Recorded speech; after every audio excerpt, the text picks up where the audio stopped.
Okay. Hello. Welcome to cooking class. If you don't know me, I'm Megan Rowe. I'm a registered dietitian and I manage St. Jude Wellness Center. So we have these online cooking classes consistently throughout the year.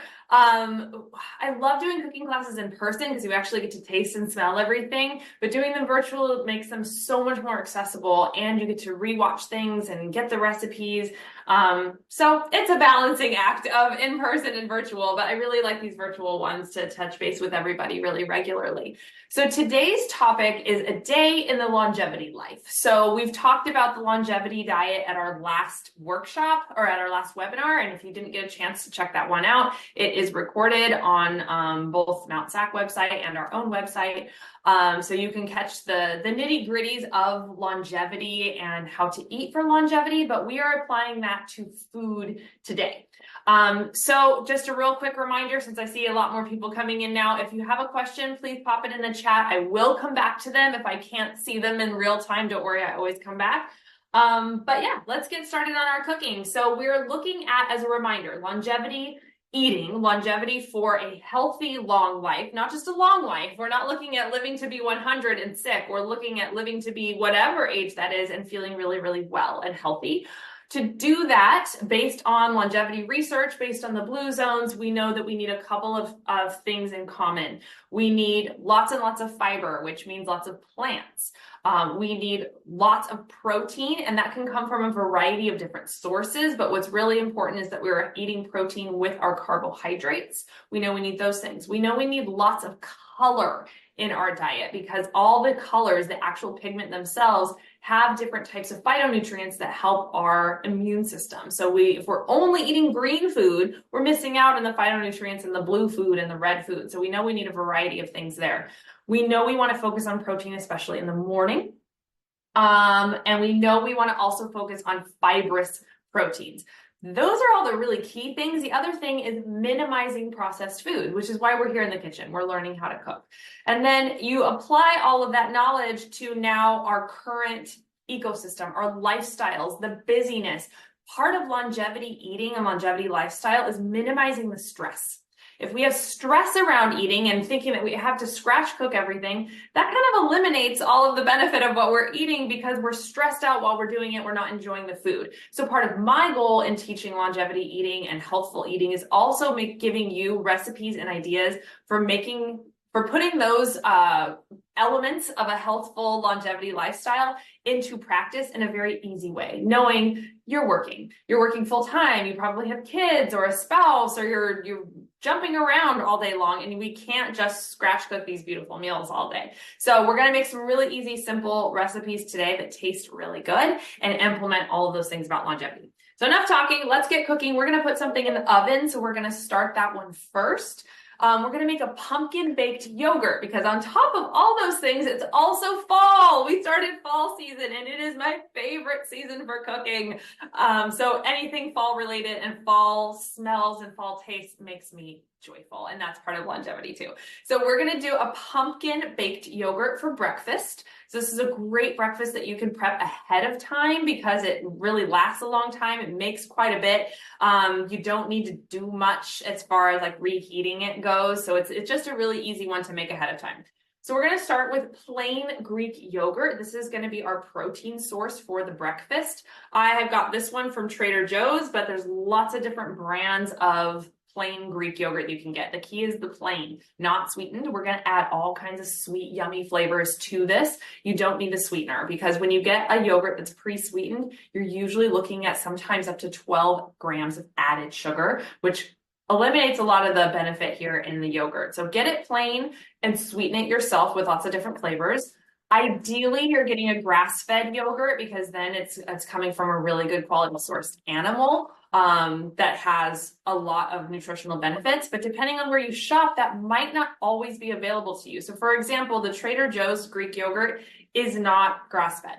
So, but that's where I was. I'm also not going to shop all over town to get all my ingredients. If I happen to be at Trader Joe's, this is the yogurt I'm going to get. Whenever I can, I get grass-fed dairy and animal products, but not every single time, and that's okay too.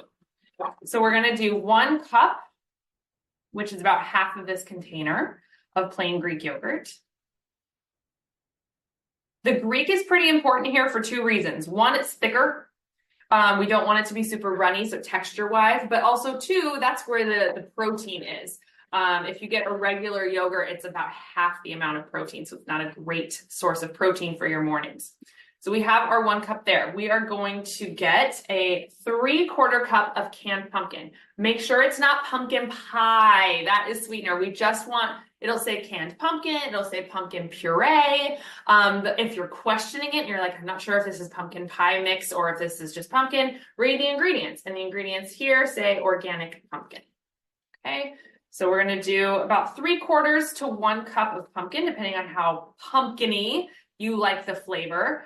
Pumpkin is an amazing nutritional source. It's super high in vitamin C and vitamin A, which are both great for the immune system. Longevity research shows a lot of orange colorings, a lot of starchy squashes as part of the diet. So this is one way to get that, especially if you're not a big fan of squash, like the texture, like eating it. Making pumpkin flavored things can be great because you're getting all of the good nutrients and fiber from that pumpkin source. All right, we're going to add some more protein and some healthy omega-3 fats from some eggs. I'll just show you this.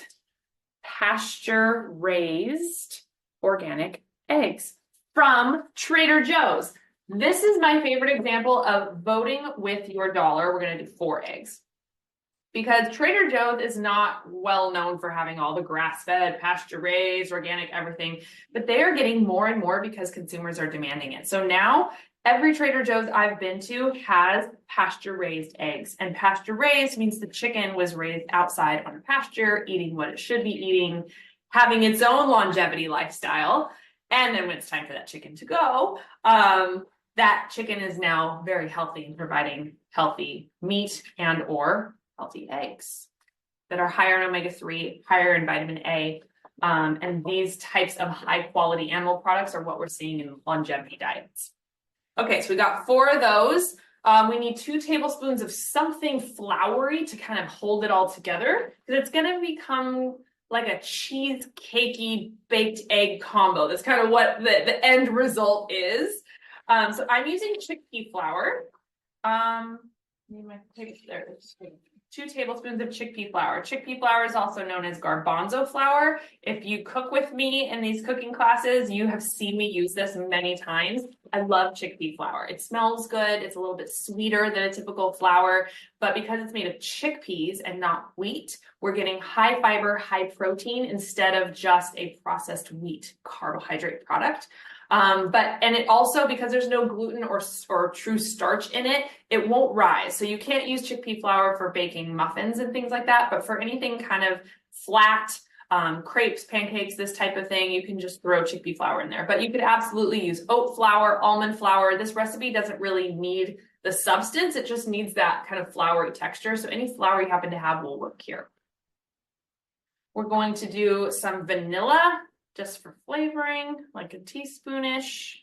You can eyeball. You can use any extract you want, really. I'm a big fan of different types of extracts for flavoring, especially with things like plain yogurt. Almond extract, lemon extract. You can find chocolate extract out there. I'm doing pumpkin pie spice. Make sure, same thing with your canned pumpkin, that when you do pumpkin pie spice, you're not getting the pie spice that's already sweetened. So just read those ingredients: cinnamon, ginger, cloves, nutmeg. Okay. And that, my friends, is it. We're going to whisk this up. If you've been with me for a long time and you've watched my cooking classes a lot, you might be thinking, this recipe seems very familiar. It's because I've done it before, but just not with pumpkin. You can do baked yogurt without the pumpkin, and you essentially just add a little bit more yogurt and you add a little bit of milk to kind of create that substance. And then you put in blueberries, bananas, strawberries, whatever fruit you want, and make it more of like a fruity breakfast cheesecake is kind of how it turns out. So we're just doing a pumpkin version of that. And it turns into this beautiful orange color. I like to make this in October and November with my kids, and just simply because of the color. Little kids love that when you have a bright, colorful, kind of odd looking food. And sometimes we'll do like blackberry eyes and maybe like a strawberry mouth, and make it a little pumpkin guy. Just make it fun. Okay. Also, this dish is very easy to double or even triple and bake in a much bigger container. So you can do that. It serves 3 to 4 servings in this one. So if you're wanting it for the week, you might want to, double or triple up. I'm just going to grease this with a little bit of avocado oil because that's what I've got here. It is sticky. You do want to make sure you grease it.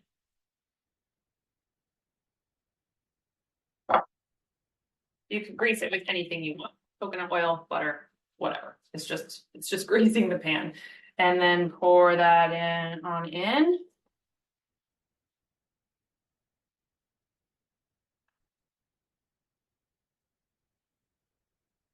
And we're going to bake this for it's 20 to 30 minutes. It's a very odd recipe. I feel like every single oven I've made this in bakes at a slightly different time. So the first time you make it, start it at 20 minutes. And then you just know that you might need a little bit more time. My oven tends to run in the 25-minute range with this guy. So we'll see. But the way you would know if it's done is just by giving it that jiggle test. If you've ever made baked eggs, you know what it looks like when they're still raw in the middle. It's like a little too jiggly. So that's what you're looking for. So I'm going to start it at 20 and we'll see.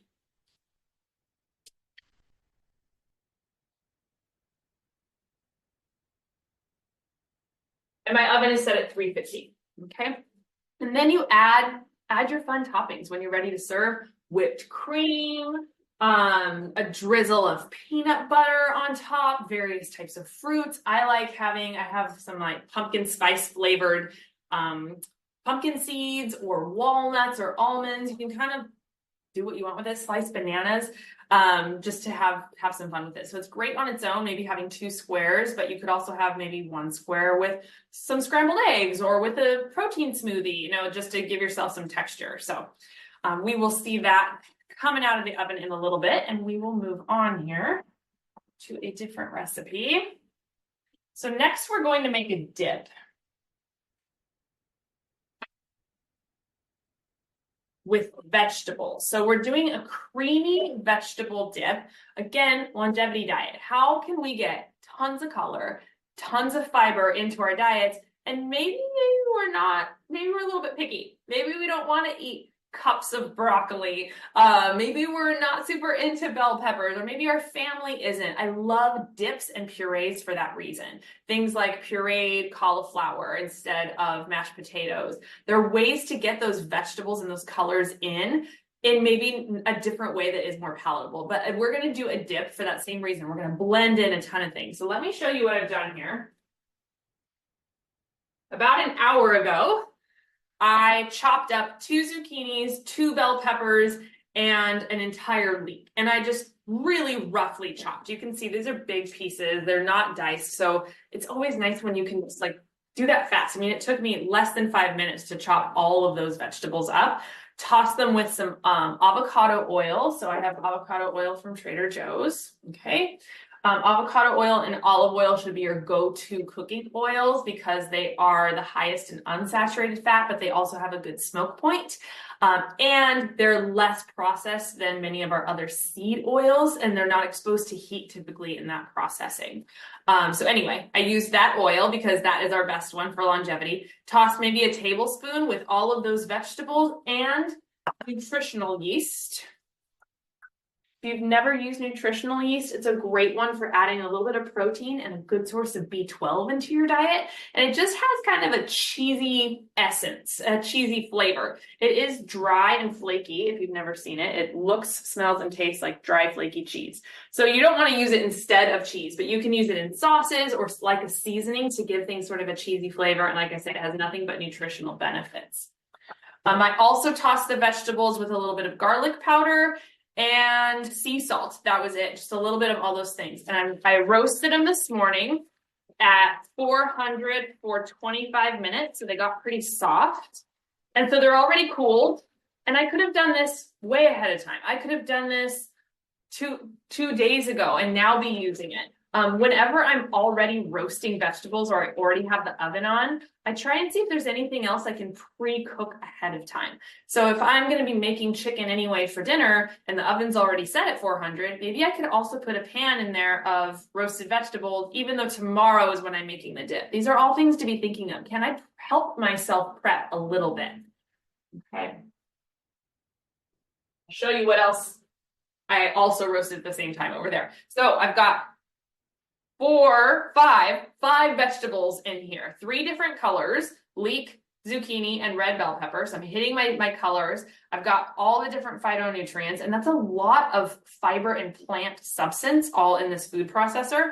And now all we're going to do is, if I can find it, add Greek cream cheese. So typically your creamy dips have either cream cheese or sour cream. And while there's nothing inherently bad about these, they don't offer a whole lot of nutrition either.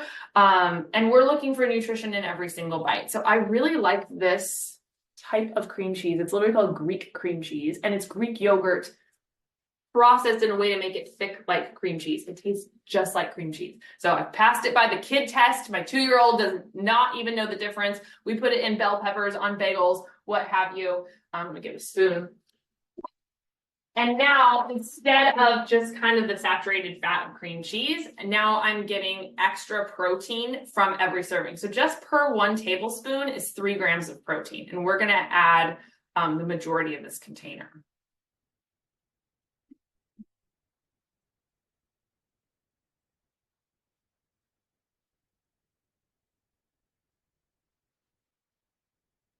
And this is literally it. So we're making ourselves a delicious snack for the entire week that we can serve with vegetables, that we can serve with whole grain crackers, that gives us some protein, tons of fiber, and tons of phytonutrients, as opposed to a typical veggie dip, which is usually sour cream and maybe just some like ranch dressing seasoning, not real vegetables, or even hummus. A lot of hummus these days has a lot of vegetable seasoning or vegetable oil in it. And they're not the greatest source of nutrition necessarily. So this is such a great alternative as a dip. I'm going to add a little bit more nutritional yeast just because I know my family likes that cheesy flavor. And I'm going to add a little bit more garlic powder and smoked paprika. You can go crazy with your seasonings. You could do Italian herbs. You can make it spicy by adding some cayenne pepper. You could even do a little bit of balsamic vinegar. That would be really delicious. And you're just going to process and pulse until it becomes a creamy dip. Hang with me.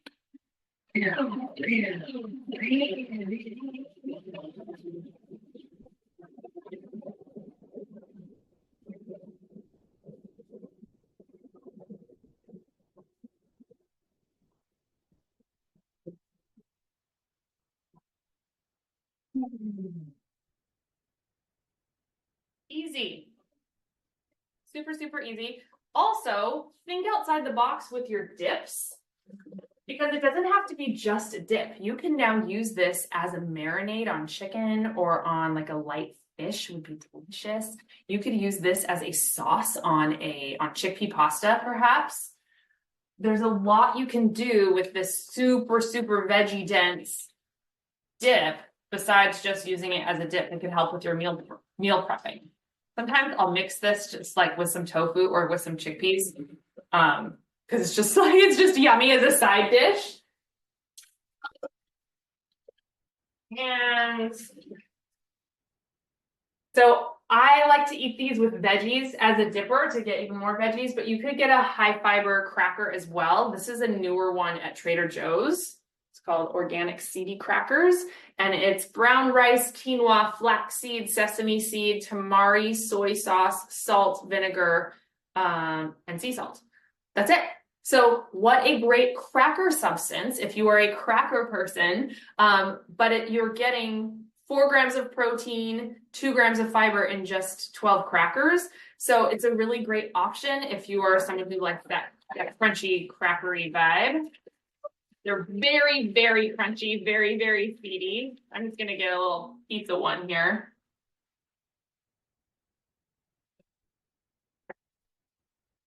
Delish. Here's what that looks like. Okay, so you made a lot of dip here. Yummy, creamy, super tasty.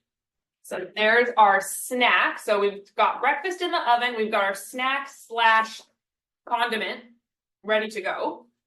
Let's move on to dinner and or lunch, perhaps, depending on which one is your favorite. We're going to make a creamy tahini harvest bowl. So harvest bowls are very trendy in fall because they use squash and all the fall flavors, but there's all these different types of recipes out there. And I find that sometimes with your harvest bowls, they tend to be very starchy and they don't have a lot of protein. So that doesn't make it a really well-balanced meal. It gives us lots of good veggies. So I love it from the fiber and the plant, the color perspective, but harvest bowls, really, we want to up the protein a little bit. So first let's make our sauce.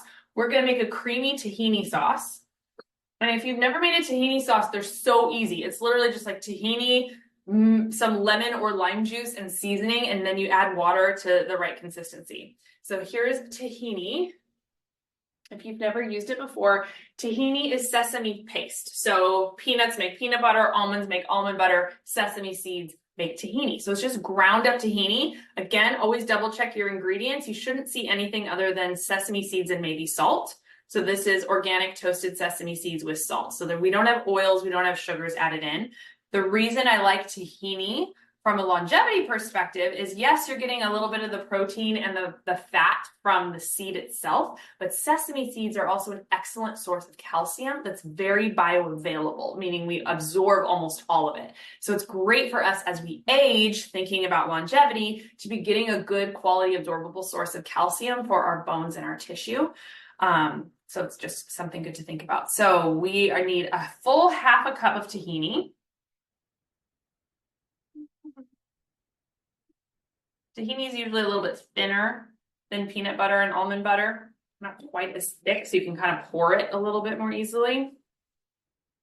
Half cup there. Juice from one lemon, which is going to be 3-ish tablespoons, 2 to 3 tablespoons, and I just kind of eyeball. And I always have lemon or lime juice in my fridge at all times because I use it daily. Some garlic powder. And then again, you kind of use what you want, flavor it up. I'm going to use smoked paprika again because I just really like that flavor combo when it comes to using squashes. And we're going to sweeten it a little bit too because tahini is very, very bland. It's not like peanut butter and almond butter that have their own natural sweetness to it. If you taste just a spoonful of plain tahini, it's kind of like nothingness. So it's really creamy, but there's not a lot of flavor. So a salt, a little bit of sweetness does a lot for tahini. I'm going to use some date syrup, just like a teaspoon to 2 teaspoons, date syrup.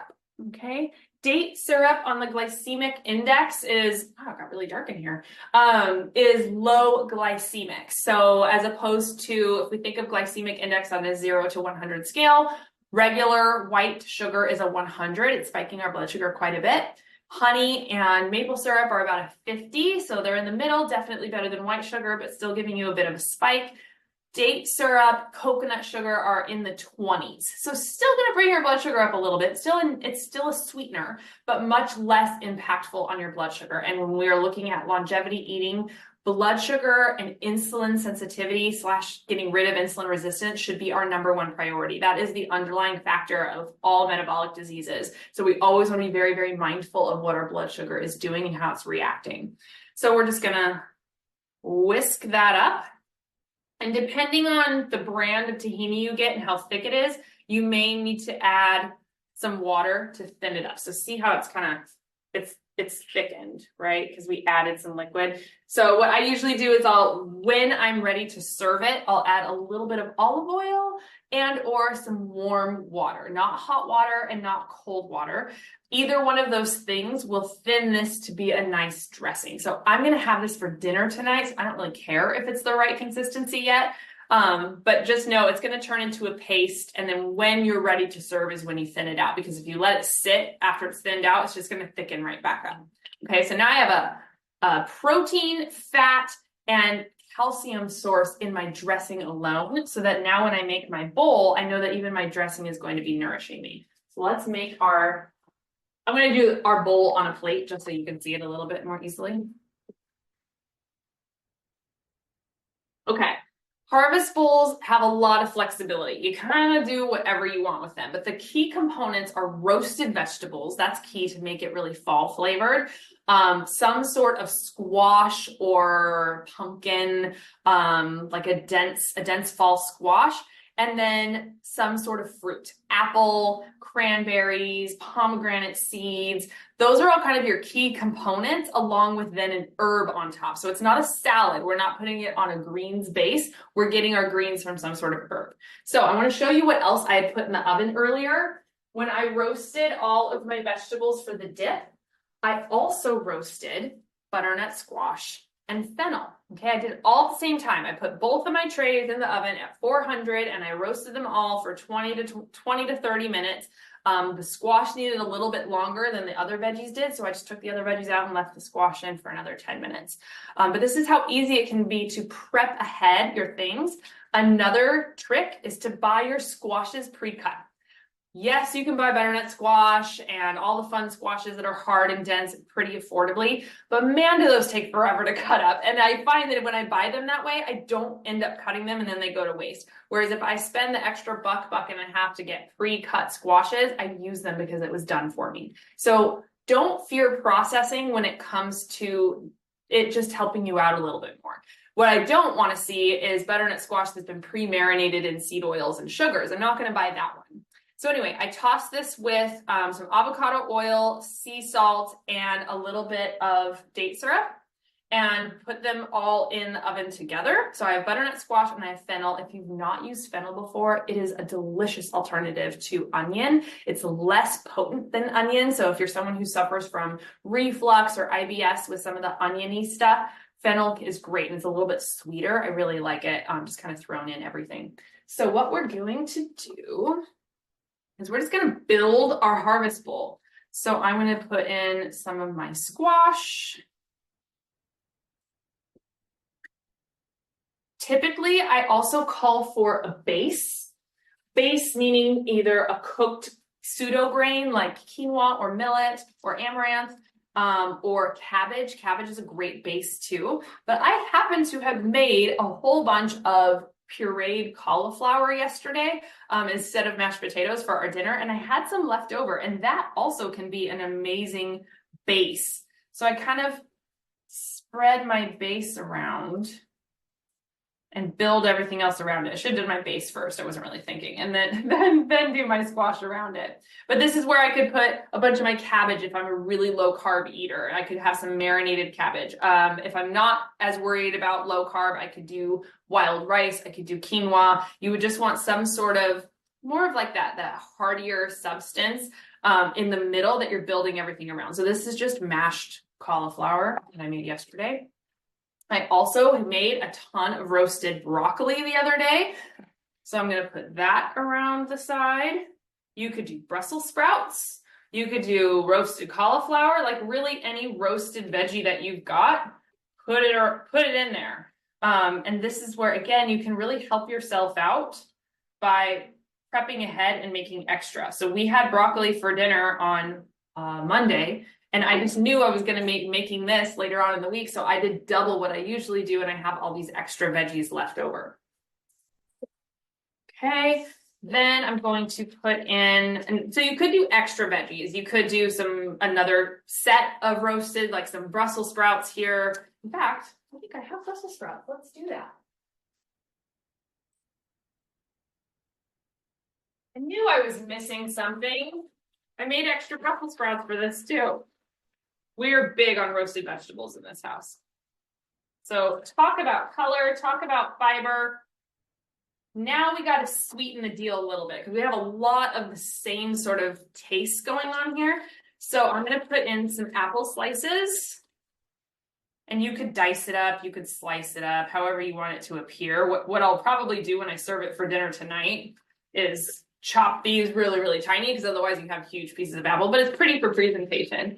Apple is nice because it's a lower glycemic fruit. We see it turn up a lot in longevity diet research. Apples and pears are very, very commonly eaten fruits.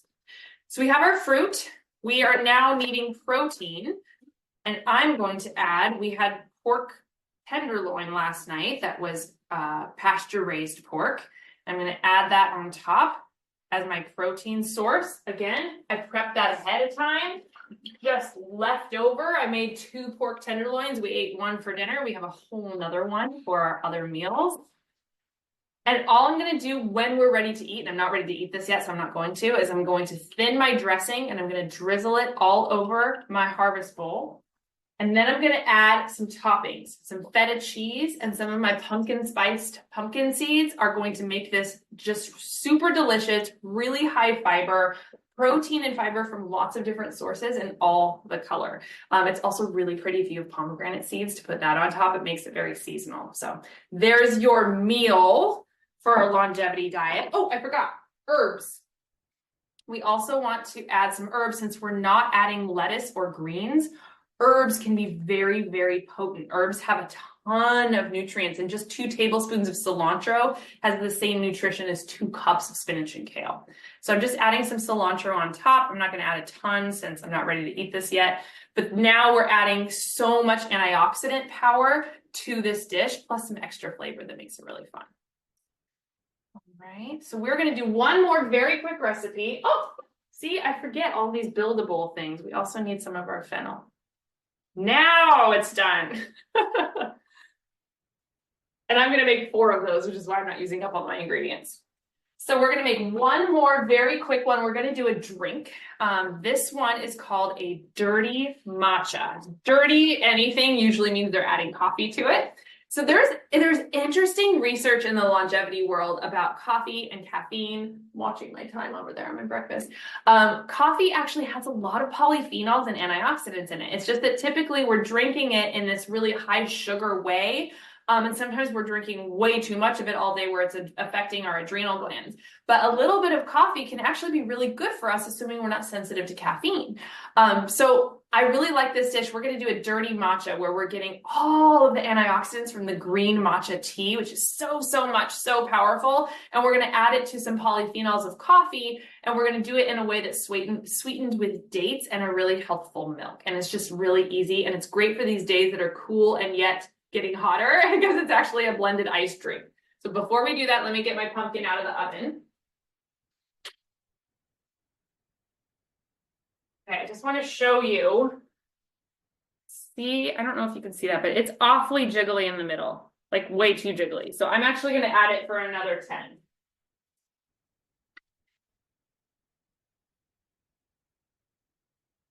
Okay. So matcha, you want to make sure you get your matcha from a good quality source because matcha is a leaf, it's a tea, and so it can be really easily contaminated, and we're soaking it in water, which means we're getting it really concentrated. So you want to make sure you're getting an organic matcha. Do 1 teaspoon of matcha, which does indeed also have caffeine in it, but the type of caffeine in tea, the molecular structure is different than the one in coffee, and so it's often much more tolerable to people who are caffeine sensitive. It doesn't give us the jitters. I'm also going to do 2 tablespoons of water.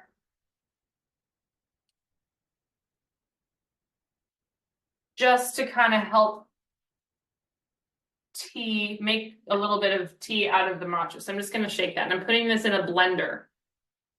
Okay. Now I'm going to do 4 ounces each of coffee. I just had pre-made coffee because that made things easier for me today, but you could do your own coffee. So 4 ounces of iced coffee. You could also do 2 ounces of espresso, either one. And then whatever milky substance you like. I have been really into this Elmhurst brand walnut milk with maple sweetener. It's just enough maple sweetener to not be too bad because per 8-ounce serving, and I never drink a whole 8 ounces of this, is only 4 grams of added sugar. So usually I'm drinking 2 to 3 ounces. I'm just adding it to my coffee. So I'm having maybe 1 gram of added sugar, which is, I can have up to 6 in my day. So this is a great sweetened alternative. And by having it from the walnut milk, you're actually getting also some protein and some healthy fats.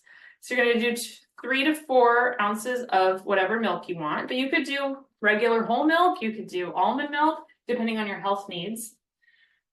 We're going to add that to our matcha.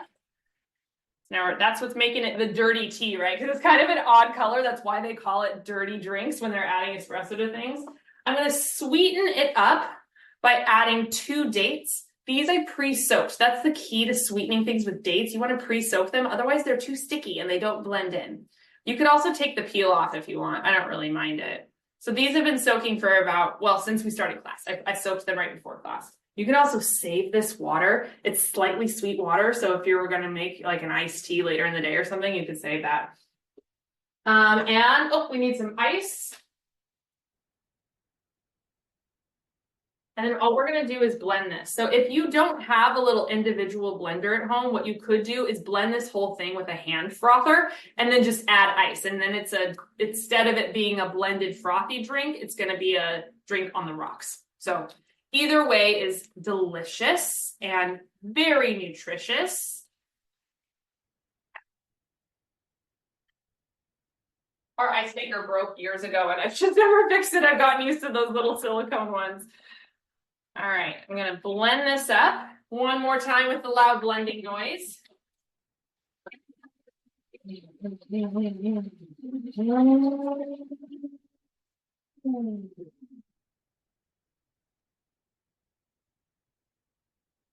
always pour your fancy coffee drinks into a fancy coffee glass. This one's a little too small, but I just love it for coffee. And just because we're fancy, we're going to add a little cinnamon topper. You could do your pumpkin pie spice if you already had that out from breakfast. And a teensy bit of monk fruit, golden monk fruit specifically. Monk fruit is this sugar alternative that is natural. It's from a plant, but it will not impact your blood sugar. So like stevia, you won't get a blood sugar impact, but it's not an artificial sweetener. And a lot of people, including myself, feel like stevia has an off taste. So I don't use it. Monk fruit doesn't. Monk fruit really tastes kind of like brown sugar. So it's a nice way to add just a touch. And I literally just kind of sprinkle it on top because it gives me that fancy, fancy coffee house vibe. And now I have my little afternoon pick-me-up that isn't going to give me the jitters and is giving me phytonutrients and antioxidants and polyphenols that help with my longevity. So that's so good.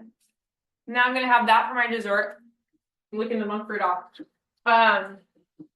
with all of my other longevity foods. So hopefully this gave you some ideas today. If you have any questions, pop them in the chat while I take a look at our pumpkin bake.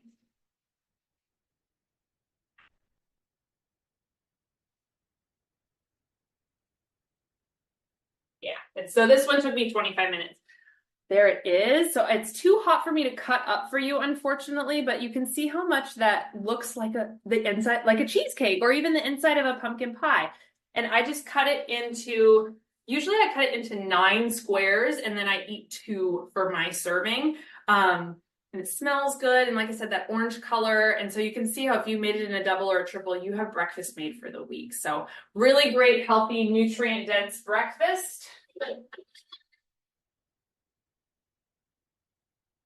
All right, and looks like there's no questions today in the comments. All right, well, I will be posting this video on our website on Mount SAC very, very soon by the end of the week, and it will have links to all of the recipes. If you were registered for class today, I will also email anyone registered the recipes so you have them right away. So if you didn't register and you just popped in, be sure to put your email into the chat right now so that I can email that to you later today so you have all 4. And please send me your recipes, what you did to make it your own, because I love seeing how people make their own harvest bowls or what vegetable they used in their dip. So either email me or check us out on social media at St. Jude Wellness Center and tag us in what you made. And I will see you at our next webinar, which will be next month in October, which is right around the corner. So thank you so much. You're welcome to those of you writing. Thank you. And enjoy. Happy cooking. Happy fall. Bye, everyone.